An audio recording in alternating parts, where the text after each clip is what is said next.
Bonjour et bienvenue à cette présentation des nouveautés de la version ClickSense novembre 2021, qui est donc vraisemblablement la dernière de l'année. Donc on va s'intéresser dans un premier temps aux nouveautés qui ont été mises en place dans la version on-premise et on pourra passer par la suite sur les nouveautés orientées cette fois-ci côté cloud.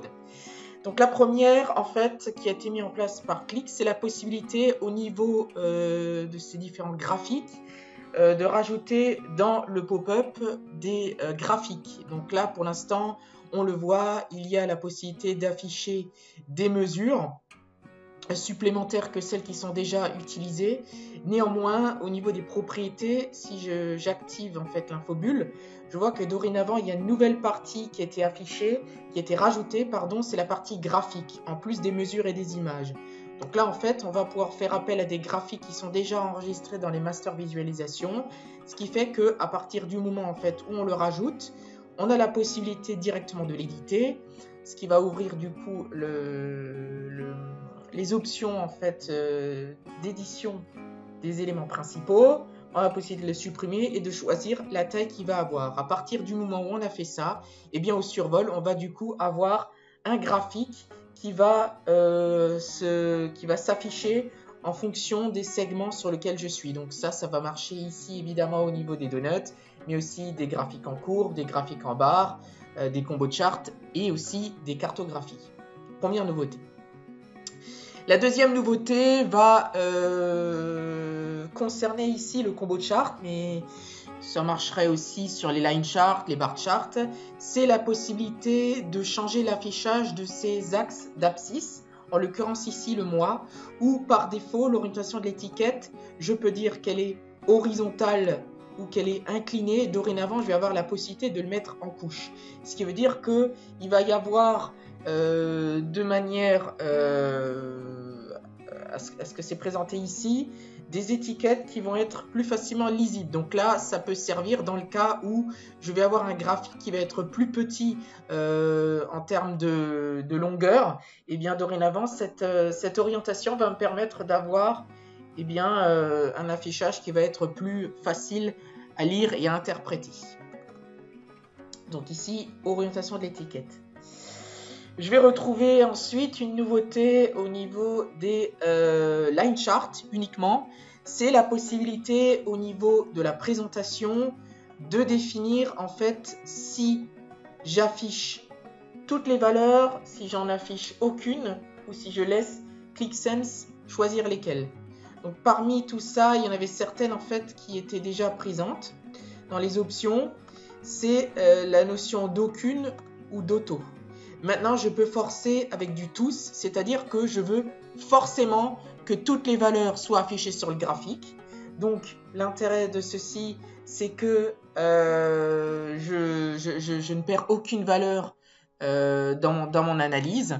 Après, évidemment, en fonction du graphique et de la place qu'il va prendre sur la page, ça peut altérer la présentation dans le sens où je peux avoir des valeurs qui vont être écrites les unes par-dessus les autres.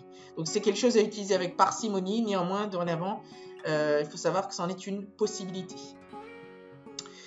Ce que je vais avoir également au niveau donc des KPI, mais aussi donc de tous les éléments graphiques de clic, c'est la possibilité à partir du bouton des données, à partir du moment du coup où on a utilisé un élément principal, c'est d'avoir directement un bouton d'édition. Donc là où avant nous étions obligés en fait de passer par les éléments principaux, de cliquer sur mesure, de le choisir et de faire le petit crayon et lui dire OK pour l'éditer. Là dorénavant, cette navigation était simplifiée, j'ai tout de suite le bouton d'édition pour gagner du temps. Donc ça c'est très très pratique dans le sens où je me base par exemple sur un tableau où j'ai 5 éléments principaux, ou alors je commence à avoir énormément de mesures principales et je n'ai pas envie de chercher laquelle est la bonne. Et bien dorénavant ici j'ai tout de suite la possibilité de l'avoir. C'est quelque chose qui vient un petit peu en complément du bouton ici pour rajouter un nouvel élément quand je ne l'ai pas encore déclaré en élément principal. Évidemment, à partir du moment où je le déclare en nouvel élément principal et que je le crée, enregistrer. Ensuite, je vais tout de suite avoir le bouton d'édition pour pouvoir gagner du temps. Je vais ensuite retrouver une nouveauté qui va concerner les conteneurs. Donc ici, on voit que j'ai un conteneur qui va présenter les éléments sous forme de table ou de TCD. La petite nouveauté que je vais avoir, ça se trouve en fait dans les options de conteneur ici, et c'est ce qu'on appelle l'onglet par défaut. Alors l'onglet par défaut, c'est l'onglet qui sera affiché par défaut aux utilisateurs à l'ouverture de la page. L'aspect pratique ici, c'est que je peux sélectionner un onglet qui n'est pas nécessairement le premier que j'ai mis dans les contenus. Il peut y en avoir 5, 10, que sais-je, davantage. Et ici, je peux choisir celui qui sera utilisé à l'ouverture de la page. Il s'agissait ici des principales nouveautés, évidemment, de la partie on-premise. Il y en a d'autres, moins importantes, mais on va dorénavant s'intéresser à celles qui sont dans le cloud. Donc il faut bien noter que sur la partie SaaS, ce ne sont pas des nouveautés qui sont forcément arrivées en novembre, puisque sur le SaaS, les nouveautés arrivent au compte-gouttes et sont implémentées par clic de manière progressive. Donc ici, c'est une nouveauté en fait qu'on va appeler l'analyse de l'impact, que je vais mettre en lumière, donc qui fait un petit peu plus ou moins la même chose que je faisais NoteGraph, donc l'outil tiers qu'on retrouve déjà en on-premise et qui permet en fait de structurer et d'afficher de manière visuelle les différentes étapes qu'il va y avoir entre la source de données et l'application finale. Donc là, typiquement, je vois que de cette application, j'ai utilisé 3 fichiers Excel. Évidemment, si j'avais eu un modèle en 3 temps ou 4 temps, avec de l'extraction, de la transfo, une appli finale et éventuellement du binary, ça aurait été présenté de cette manière-là. Donc pour l'instant, c'est une première version qui se limite uniquement à afficher la signotique des flux. Néanmoins, il y a une version ultérieure qui arrivera et qui présentera également les différentes formules en fait qui ont été générées dans le script au niveau donc soit de l'extract, soit de la transpo, éventuellement de générer de la doc, donc un petit peu de déporter dans le cloud tout ce que faisait NoteGraph. Donc, ce qu'on va retrouver également au niveau de cette plateforme SaaS, c'est ce qu'on appelle QAA pour Click Application Automation, qui est un système sous forme de workflow qui va permettre de schématiser un certain nombre d'instructions avec éventuellement des conditions de succès ou de non-succès, et du coup de faire tout un ensemble de choses très importantes sans ligne de code. Donc ça peut servir par exemple aux utilisateurs finaux qui auraient un besoin de reporting, de savoir que leur application a bien été rechargée, mais aussi au profil plus IT, qui veulent monitorer en fait l'ensemble de leur plateforme.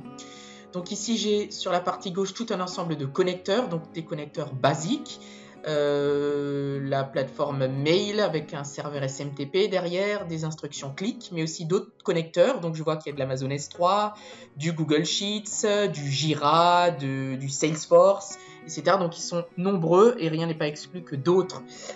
C'est pas exclu que d'autres arrivent par la suite. Il y a également du Teams.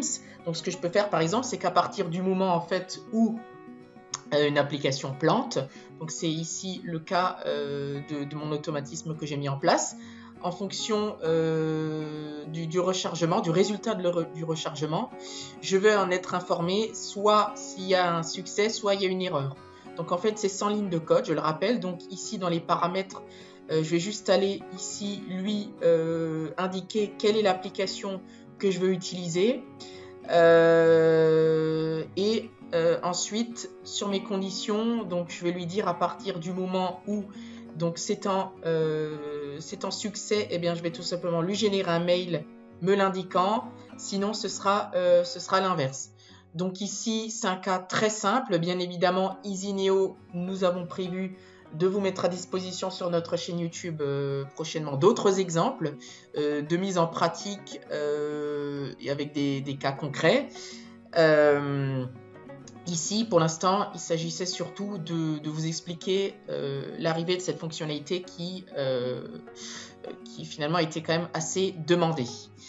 Je vous remercie de votre attention. Je vous laisse vous abonner donc à nos différents réseaux, que ce soit LinkedIn ou Twitter, à notre chaîne YouTube, sur laquelle nous allons prochainement rajouter d'autres contenus, donc dont des exemples sur QAA, dont je viens d'en parler, ou d'autres vidéos en fait promotionnelles sur des vidéos consultants ou des prochaines releases. Donc ça, ce sera pour la prochaine version Click 2022. Merci de votre attention.